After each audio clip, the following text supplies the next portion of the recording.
For decades, the world looked at Burkina Faso and saw only one thing: a landlocked nation trapped between the Sahara and the Sahel, a place defined by drought, dependency, and the recurring question of survival. But something has changed. Across this country of 23 million people, a different story is being written.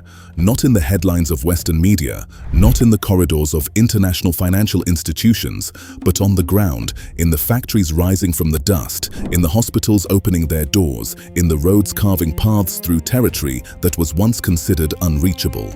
This is not a story of foreign aid. This is a story of sovereignty. Today, we take you inside Burkina Faso's quiet transformation. From tomato processing plants to a national gold refinery, from Africa's newest university hospital to a highway that could change the face of West African trade. This is a country that has decided to build its future on its own terms. And the world is only just beginning to notice. In the town of Yako, in northern Burkina Faso, something remarkable is happening that perfectly captures the country's new direction. On December 16, 2024, President Ibrahim Traoré inaugurated the SOFATO tomato processing factory, located in the village of Pugyongo. This is not just another industrial facility, it is a symbol of a fundamental shift in how Burkina Faso approaches its resources. For generations, Burkinabe farmers grew tomatoes, hundreds of thousands of tons of them, only to watch a significant portion rot by the roadside. They lack the factories to process what they produced. Meanwhile, the country spent precious foreign currency importing tomato paste from Europe and China. The SOFATO factory changes that equation entirely. With a daily processing capacity of 100 tons of fresh tomatoes, this facility represents a direct intervention in the agricultural value chain. It was financed through popular shareholding, ordinary Burkinabe investing in their own future. The total investment stands at approximately 5.65 billion CFA francs. The impact is immediate. The factory has already created 107 direct jobs and more than 1,500 indirect jobs.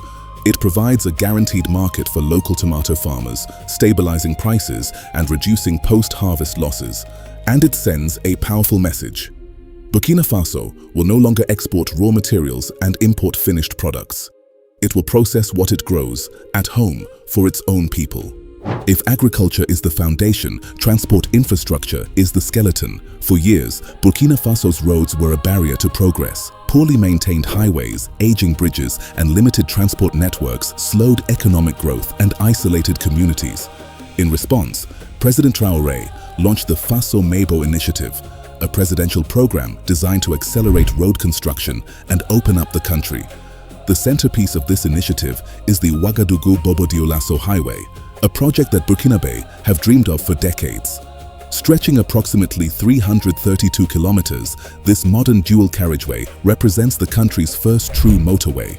Financed entirely from domestic resources, with 200 billion CFA francs allocated for 2026 alone, this is a statement of financial sovereignty. The government is not waiting for international lenders. It is building with its own funds. The vision extends far beyond this single project. President Traoré has declared his ambition to connect all regional capitals by motorway. The Koudougou to Yako route, initially planned as a standard road, has been upgraded to a 2x2 lane motorway. In May 2026, the government delivered 776 pieces of heavy machinery to the Faso Mabo Agency: bulldozers, graders, compactors, and crushing plants, enough to equip 4 new regional construction brigades. The strategic importance of this infrastructure cannot be overstated. Burkina Faso is landlocked. Its access to global markets depends on corridors through neighboring countries. The new highway will improve connectivity to the ports of Abidjan, Lomé, Tema, and Cotonou. This is not just about convenience. This is about survival in a region where economic isolation has historically meant vulnerability. Infrastructure is not only about roads and factories, it is also about saving lives. On December 24, 2025, President Traoré inaugurated the Pala University Hospital Center in Bobo-Dioulasso. This is not a small health clinic. This is a 500-bed, state-of-the-art medical complex built on 17 hectares of land with expansion capacity to 30 hectares.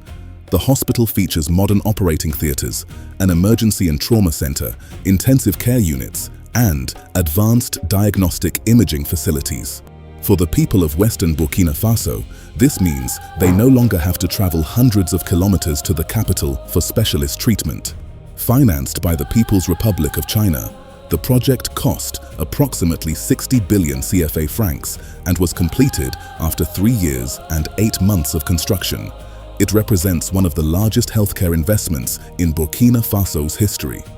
President Traoré described the hospital as the fruit of partnership between Burkina Faso and China and a concrete materialization of strategic relations between the two nations. For a country that has faced significant health challenges, including the COVID-19 pandemic and ongoing security crises, this investment is not symbolic. It is essential. The Palais CHU joins the Soro Sano University Hospital in Bobo Dioulasso, which received a major equipment upgrade in early 2026. Together, they represent a significant expansion of specialist medical capacity in a country where healthcare access has historically been limited. Burkina Faso is one of Africa's largest gold producers. Gold accounts for approximately 3/4 of the country's total export revenues. But for decades, the wealth generated by this resource largely flowed out of the country. Raw gold was exported for refining abroad. The value addition happened elsewhere. The jobs followed the value. President Traoré's government is changing that. In November 2023, ground was broken on Burkina Faso's first national gold refinery. With an annual refining capacity of 150 tons, this facility is designed to process gold domestically, keeping value within the country. By the end of 2025, 6 of the 15 active industrial mines in Burkina Faso, representing 40% of national mining capacity, were majority-owned by Burkinabe companies. This represents a significant shift from the situation prior to the current administration, when only one industrial mine was operated by a national company. This is not about nationalizing for the sake of nationalism, it is about economic logic. By processing gold domestically, Burkina Faso captures the value that was previously lost to foreign refineries. It creates jobs, it builds skills, and it reduces the country's vulnerability to external economic shocks. President Traoré's ambition, stated at the refinery's groundbreaking, is clear. We intend to extract gold ourselves. It is a declaration of economic sovereignty that echoes far beyond the mining sector. No country can build a strong economy without a strong agricultural sector. In Burkina Faso, agriculture remains the backbone of the economy, providing livelihoods for millions of people. For the 2025 to 2026 agricultural campaign, the government mobilized over 104 billion CFA francs to ensure the supply of inputs, materials, and equipment for agricultural producers. This includes tractors, motorized cultivators, water pumps, seeds, and fertilizers, distributed to farmers across the country. The goal is simple: produce more food, support local farmers, reduce food imports, and strengthen national food security. Tomato cultivation is being expanded to supply the growing processing industry. Irrigation projects are allowing farmers to produce crops year-round, reducing dependence on increasingly erratic rainfall. And staple crops, maize, rice, millet, sorghum, are being prioritized to improve domestic food supplies. This is not simply about producing more food, it is about building resilience. In a region where climate change is making rainfall patterns increasingly unpredictable, the ability to irrigate and mechanize is not a luxury. It is a necessity. Burkina Faso is one of Africa's largest cotton producers. For decades, however, the country exported raw cotton while importing finished textiles, a classic colonial economic model that locked the country into dependency. Under the current administration, that is beginning to change. The government is fully nationalizing SOFATO, the dominant cotton company, by buying out all remaining private shareholders. This is part of a broader strategy to increase state control in key sectors such as mining and agriculture, aiming for greater public revenue. The Golden Hand Company, focused on processing mining waste, represents a parallel effort to maximize the value of natural resources. Together with the National Gold Refinery, these initiatives reflect a comprehensive approach to industrial development. The goal is to keep the value chain in Burkina Faso from raw material to finished product. This creates jobs, builds skills, and reduces the country's exposure to volatile international commodity markets. Burkina Faso is still a country facing significant challenges. Security remains a major concern in some parts of the country. Economic pressures continue, and many development projects are still under construction. But one thing is becoming increasingly clear: Burkina Faso is no longer waiting. The SOFATO factory in Yako is not just processing tomatoes, it is proving that Burkinabe can build and operate modern industry with their own resources.